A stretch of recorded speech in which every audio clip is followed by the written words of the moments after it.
ટેકનોલોજીના વિકાસ સાથે છેતરપિંડી આચરનાર શખ્સો પણ નવી તકનીકો દ્વારા લોકોના પૈસા તફડાવી રહ્યા છે. સુરતમાં આવા જ એક સાયબર ફ્રોડની મોડસ ઓપરેન્ડીનો ખુલાસો થયો છે. સાયબર આરોપીઓ હવે પરિચિતના નંબરથી લિંક મોકલી સરકારી યોજના અને લગ્ન આમંત્રણ જેવા મેસેજ કરી એપીકે ફાઇલની લિંક મોકલે છે, જે ડાઉનલોડ થતાની સાથે જ યુઝરનો આખો ફોન જ હેક થઈ જાય છે. એક વખત તમારો ફોન આ રીતે હેક થઈ જાય તો તમારા ફોનથી અન્ય સેંકડો લોકોને આ પ્રકારની લિંક મોકલવામાં આવે છે. ત્યારે અગર આપણે વાત કરીએ તો હમણાં સોશિયલ મીડિયા પર જે મોસ્ટ વાયરલ થતા એપીકે છે તેમાં એક પ્રકાર એવો છે કે તમને પ્રધાનમંત્રી કિસાન યોજના તરીકે કેવાયસી તમારા શેર કરવા માટેની અમુક લિંક્સ આવતી હોય છે.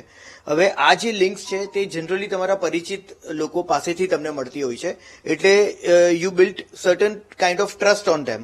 તમે થોડો ભરોસો ઇઝીલી તમે એમની પર કરી દો છો, અને જેવું તમે એ એપીકે ફાઇલ ઉપર ક્લિક કરશો એટલે જે સ્ક્રિપ્ટ છે એ તમારા મોબાઈલની અંદર બેકગ્રાઉન્ડમાં રન કરવા માંડશે.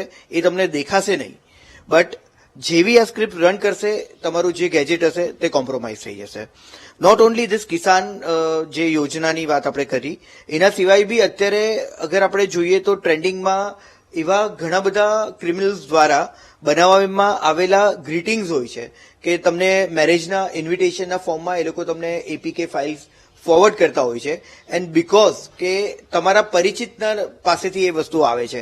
હવે જેવું તમે એને ક્લિક કરશો તો તેમાં જે પ્રોગ્રામ રન કરશે તેના થ્રુ ઓટોમેટિકલી તમારા જે પણ પરિચિત લોકો હશે તેમાં એપીકે ફાઇલ ઓટોમેટિકલી ફોરવર્ડ થઈ જશે અને તમારો ફોન કોમ્પ્રોમાઇઝ કરશે.